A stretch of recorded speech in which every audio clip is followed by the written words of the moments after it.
হাতে আইন তুলে নিবি না। আরে আমি তো রয়েছে, ওটা ব্যবস্থা না, এত সহজে তোকে আমি মারবো না, তোকে আমি আমি কিচ্ছু বলবো না, মারো একদম মারবেন না। দাদা এটা ঠিক করছিস না? আমার কথা প্রকৃতি, তোর এত বড় সাহস, তুই সমাজ তাকে হাত তুলিস? প্রকৃতি,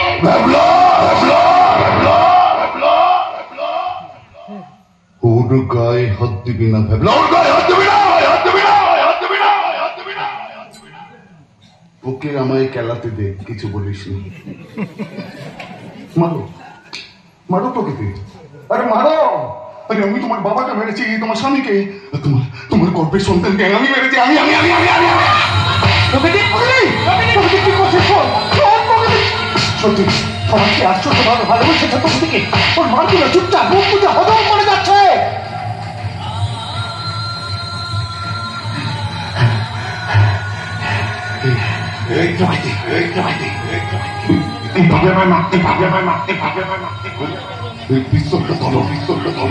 কপালে ঠাকাও, কপালে ঠাকাও,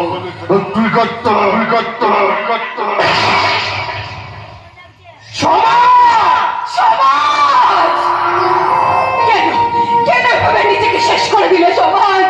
আমি তো তোমাকে নিজের হাতে শাস্তি দেবো বলেছিলাম, তুমি নিজের প্রাণ নিজে নিয়ে নিলে কেন? কেন কেন?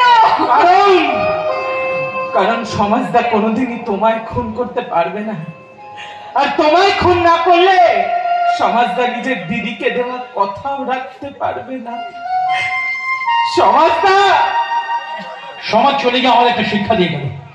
মাননীয় দর্শক বন্ধু, আপনাদের কাছে আমাদের একটা অনুরোধ, সন্তানকে তার যোগ্যতা অনুসারে আপনারা লেখাপড়া করান। মনে রাখবেন, ঘুষ দেওয়া এবং ঘুষ নেওয়া দুটোই কিন্তু অপরাধ।